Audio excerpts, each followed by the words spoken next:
आदरणीय भाइयों बहनों, सादर नमस्ते। मैं जेठालाल विश्वकर्मा आप सभी का हार्दिक स्वागत करता हूँ। कहानी मुंशी प्रेमचंद जी की। कहानी का शीर्षक है विचित्र होली। होली का दिन था। मिस्टर ए बी क्रॉस शिकार खेलने गए हुए थे। साइंस, अर्दली, मेहतर, भिश्ती, ग्वाला, धोबी सब होली मना रहे थे। सबों ने साहब के जाते ही खूब गहरी भंग चढ़ाई थी और इस समय बगीचे में बैठे हुए होली फाग गा रहे थे। पर रह रहकर बंगले के फाटक की तरफ झांक लेते थे कि साहब आ तो नहीं रहे हैं। इतने में शेख नूर अली आकर सामने खड़े हो गए।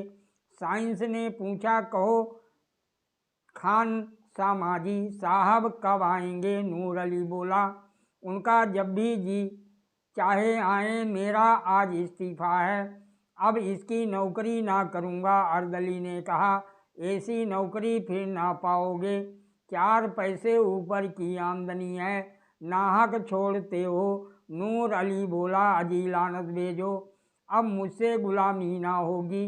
ये हमें जूतों से ठुकराएं और हम इनकी गुलामी करें।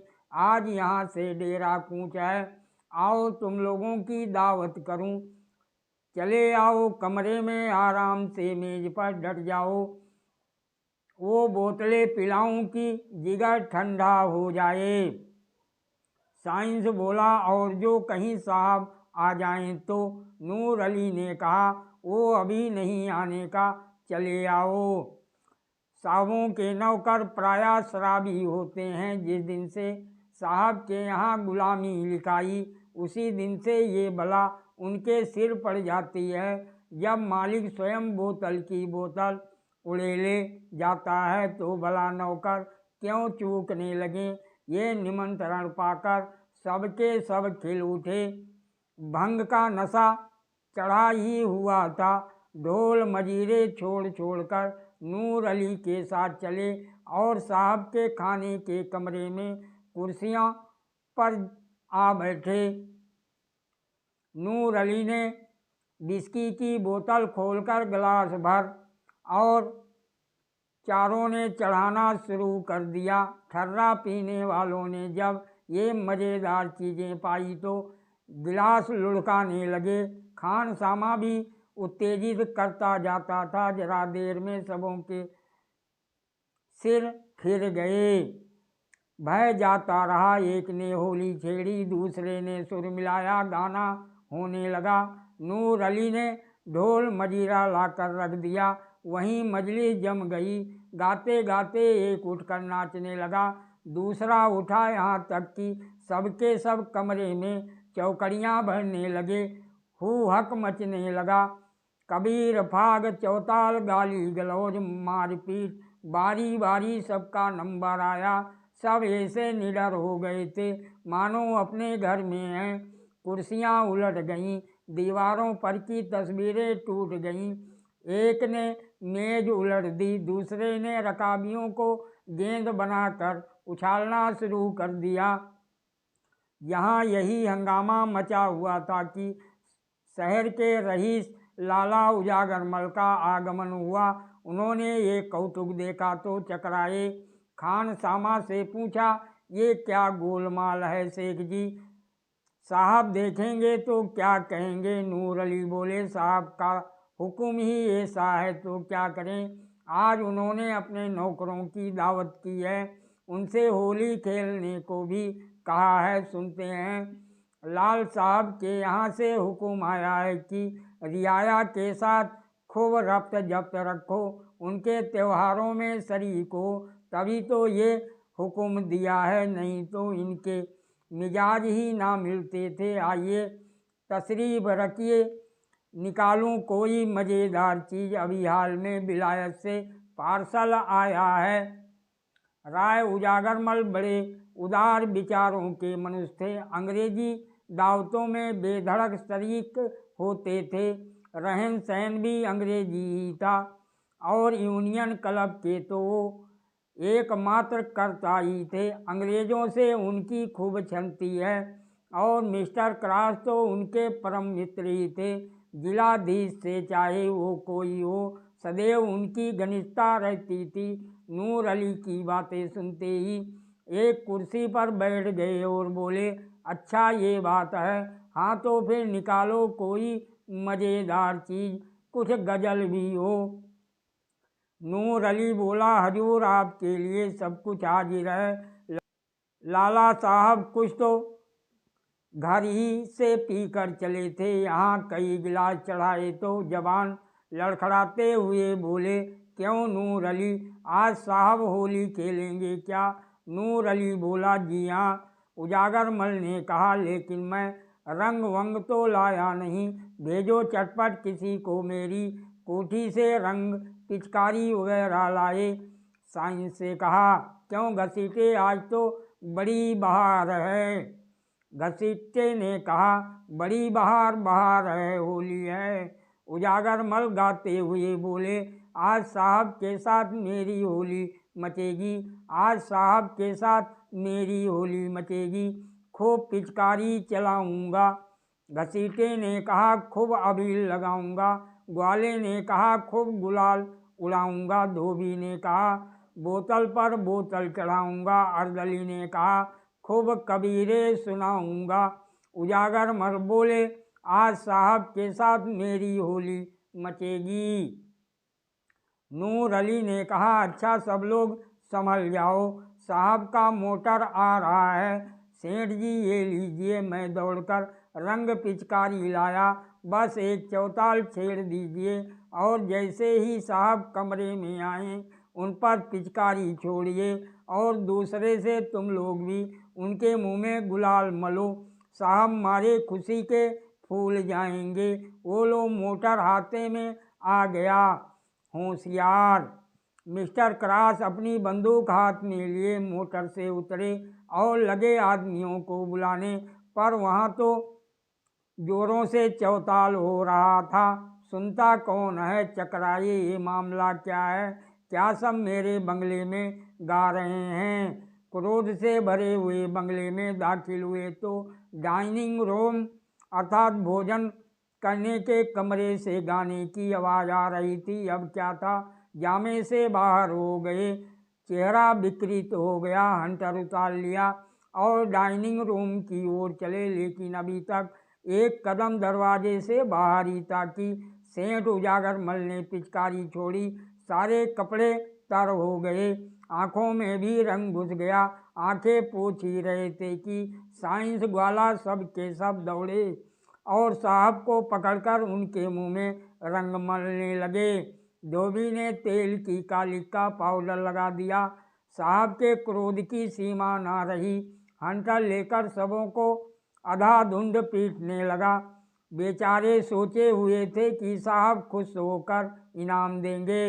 हंटर पड़े तो नशा हिरन हो गया, कोई इधर भागा कोई उधर। सेठ उजागर मल ने ये रंग देखा तो ताड़ गए कि नूर अली ने झांसा दिया।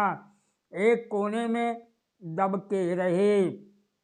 जब कमरा नौकरों से खाली हो गया तो साहब उनकी ओर बढ़े। लाला साहब के होश उड़ गए, तेजी से कमरे के बाहर निकले और सिर पर पैर रखकर बेतहाशा भागे। साहब उनके पीछे दौड़े। सेठ जी की पिटन फाटक पर खड़ी थी। घोड़े ने धमधम खटपट सुनी तो चौंका, कनौतियाँ खड़ी की और पिटन को लेकर भागा। विचित्र दृश्य था, आगे आगे पिटन, उसके पीछे सेठ उजागर मल, उनके पीछे हंटरधारी मिस्टर क्रॉस। तीनों बगट दौड़े चले जाते थे। सेठ जी एक बार ठोकर खाकर गिरे, पर साहब के पहुँचते संभल कर उठे।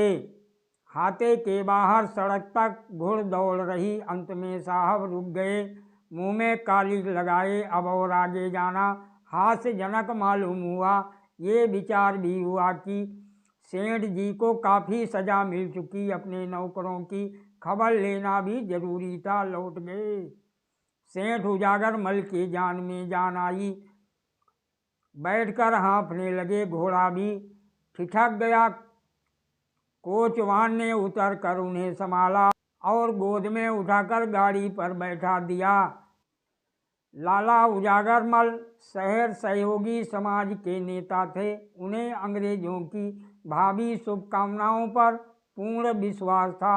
अंग्रेजी राज्य की तामीली, माली और मुल्क की तरक्की के राग गाते रहते थे।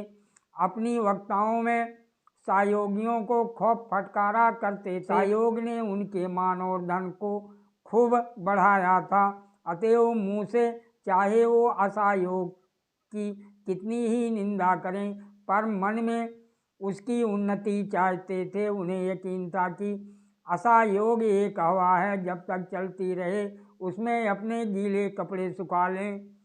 वो असहयोगियों के कृत्यों का खूब बढ़ा चढ़ाकर बयान किया करते थे और अधिकारियों के कृत्यों को इन गढ़ी हुई बातों पर विश्वास करते देखकर दिल में उन पर खूब हंसते थे। ज्यों-ज्यों सम्मान बढ़ता था, उनका आत्म अभिमान भी बढ़ता था।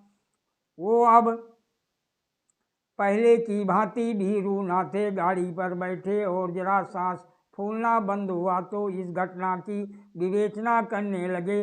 अवश्य नूर अली ने मुझे धोखा दिया, उसकी असहयोगियों से भी मिली भगत है। इनका अपने प्रभुत्व का कितना घमंड है। ये मेरे पीछे हंटर लेकर दौड़े। अब विदित हुआ कि ये जो मेरा थोड़ा बहुत सम्मान करते थे वो केवल धोखा था। मन में ये हमें अब नीच और कमीना समझते हैं। लाल रंग कोई बाण नहीं था।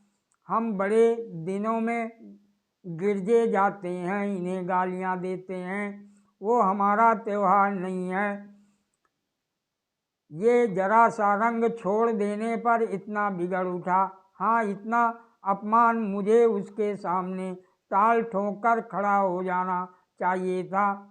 भागना कायरता थी, इसी से ये सब शेर हो जाते हैं। कोई संदेह नहीं कि ये सब हमें मिलाकर असहयोगियों को दबाना चाहते हैं। इनकी ये विनयशीलता और सज्जनता केवल अपना मतलब गांठने के लिए है। इनकी निरंकुशता, इतना गर्व वही है, जरा भी अंतर नहीं। सेठ जी के हृदयगत भाव ने उग्र रूप धारण किया। मेरी ये अधोगति अपने अपमान को याद रह रहकर उनके चित्त को बेहवल कर रही थी। ये मेरे सहयोग का फल है। मैं इसी योग्य हूँ। मैं उनकी सौहार्दपूर्ण बातें सुन सुन फूला नहीं समाता था। मेरी मद बुद्धि का इतना भी ना सूझता था कि स्वाधीन और पराधीन में कोई मेल नहीं हो सकता।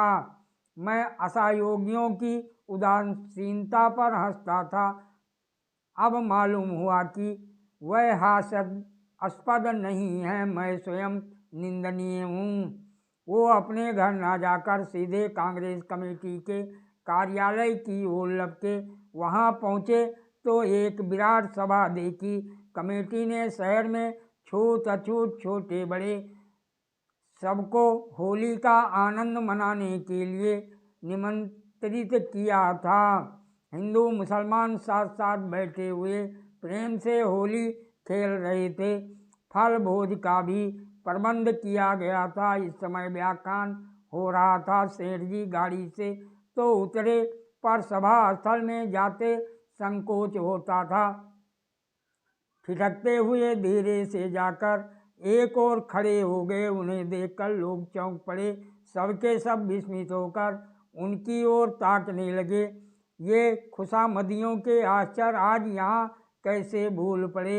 इन्हें तो किसी सहयोगी सभा में राजभक्ति का प्रस्ताव पास कराना चाहिए था।